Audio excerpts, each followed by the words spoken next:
नरेंद्र रावत, और मैं आज आपके साथ बात करूंगा कि देश इस दशा में किस दशा में पहुंच चुका, प्रवेश कर चुका है। मैं जिक्र करूंगा अंकिता भंडारी का, जिसको वैश्यवृत्ति के धंधे में धकेल रही थी भाजपा सरकार का नेता, और उस गरीब लड़की ने मना कर दिया, और मना करने के बाद जिस वीआईपी नेता को परोसा जा रहा था, उस वीआईपी नेता का नाम उजागर न हो, उसकी हत्या कर दी जाती है। और ये इसके बाद बड़ी रोचक बात बता रहा हूं, उपचुनाव होते हैं उत्तराखंड में, और भाजपा उपचुनाव में चुनाव जीत जाती है, तब आपको सोचना पड़ेगा यदि उत्तराखंड के लोगों के मन में, मस्तिष्क में मां बहन बेटी के सम्मान की बात होती, तो अंकिता भंडारी को वैश्यवृत्ति के धंधे में जबरन धकेलने का प्रयास करने और न मानने पर उसकी हत्या करने पर पूरे उत्तराखंड के लोग भाजपा के खिलाफ मतदान करते। मैं दूसरा जिक्र करता हूं, आपने देखा इस जंतर मंतर में पहलवान बेटियां बैठी रही हैं, और आप सब लोगों को बताऊं कि उसमें ओलंपिक पदक विजेता बेटियां, उन्होंने कहा कि ब्रजभूषण शरण सिंह ने यौन शोषण किया है, और दिल्ली पुलिस की शिकायत रिपोर्ट है, दिल्ली पुलिस की जांच रिपोर्ट में है कि वहां आदतन यौन शोषण करता था। और जब हमारे देश में कुश्ती फेडरेशन का चुनाव होता है तो ब्रजभूषण शरण सिंह यौन शोषण करने वाले का ग्रुप चुनाव जीत जाता है, और अनीता जो आवाज थी, जो स्वयं पीड़ित थी बेटी, वो चुनाव हार जाती है।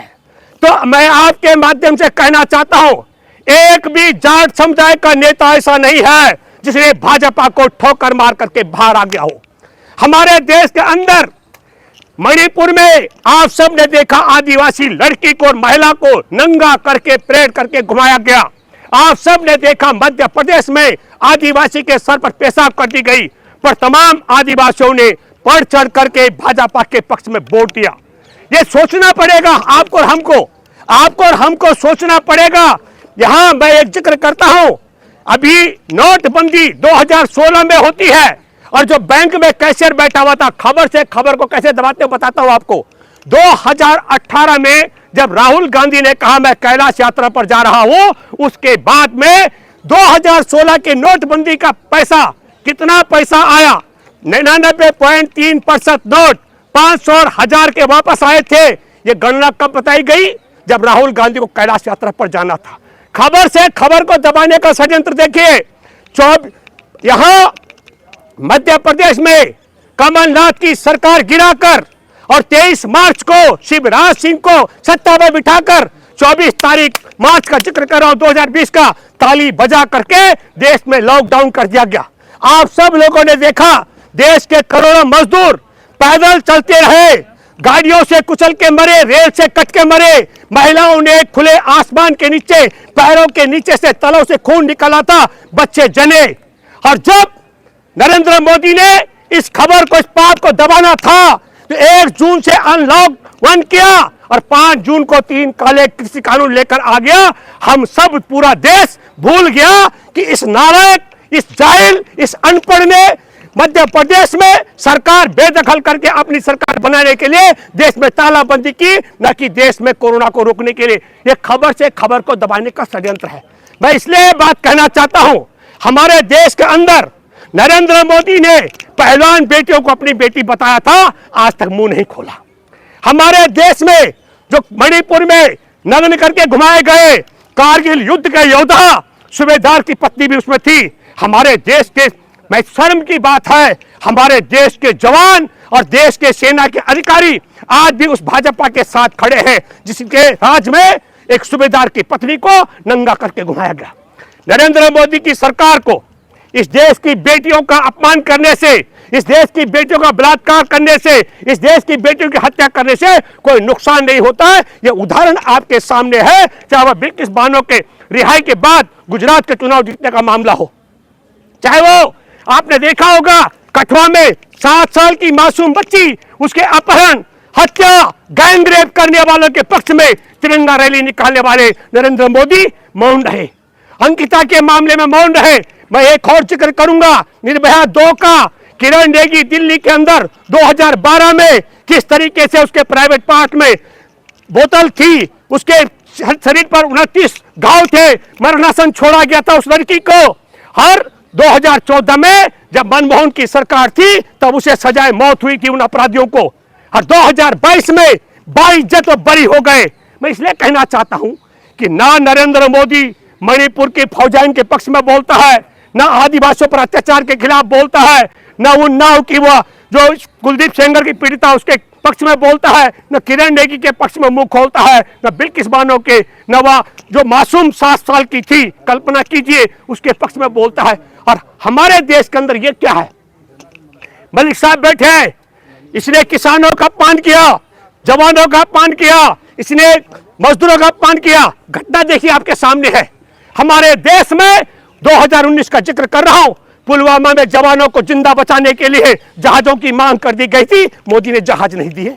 और नवंबर में उत्तरकाशी में जो मजदूर फंसे, उन मजदूरों ने कहा, जिन मजदूरों ने अंदर जाकर के मजदूरों की रास्ता बनाया, उन मजदूरों ने कहा वो हमारी तरफ फिट है।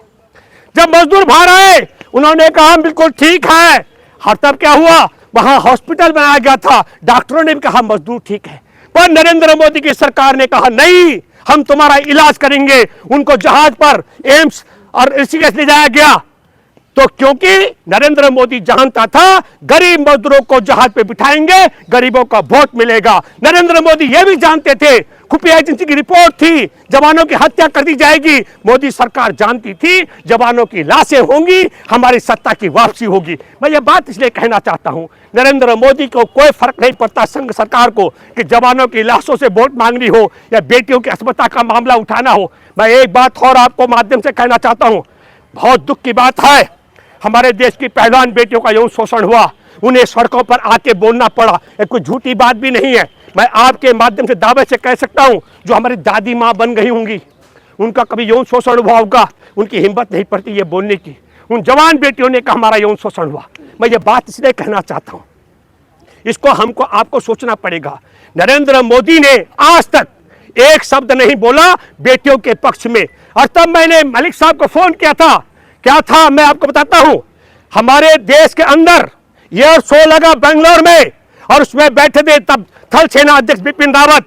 और बिपिन रावत जब नीचे आए, बिपिन रावत ने मीडिया से कहा यह तेजस जहाज मिनी राफेल है। और जब मिनी राफेल कहा तो हमारे देश में शहीदों का स्मारक का उद्घाटन था। नरेंद्र मोदी ने वहां थल सेना के अध्यक्ष को नहीं आने दिया। क्यों? क्योंकि उस राफेल के साथ में तेजस की तुलना की गई, जिसको हिंदुस्तान एरोनॉटिक्स लिमिटेड को तबाह करने के लिए नरेंद्र मोदी अनिल अंबानी को राफेल का पार्टनर बनाया गया था। और राफेल का पार्टनर भी किसे बनाया? जो चीन का कर्जदार था।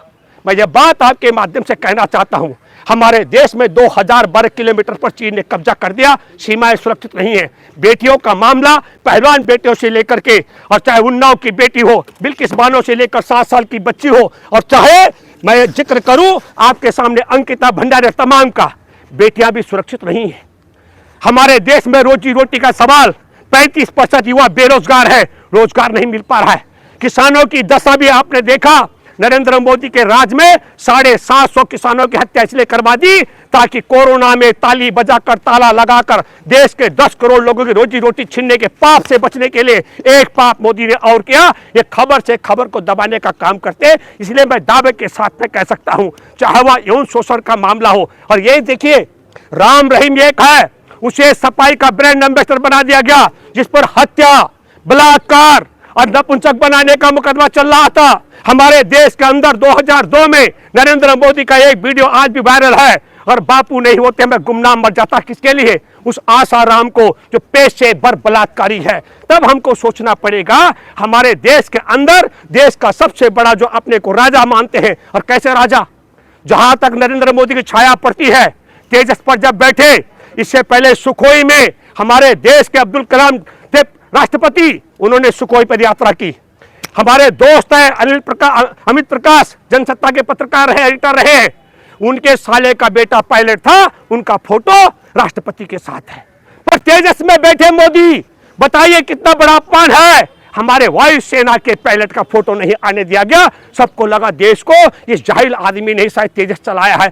आप समझ लीजिएगा, जहां मोदी खड़ा होता है वहां देश का हमारा सम्मान, देश के जवान, देश का किसान, देश का आम इंसान और वहां का मंत्री केंद्र का मंत्री भी खड़ा नहीं हो सकता है जहां मोदी खड़े होते हैं।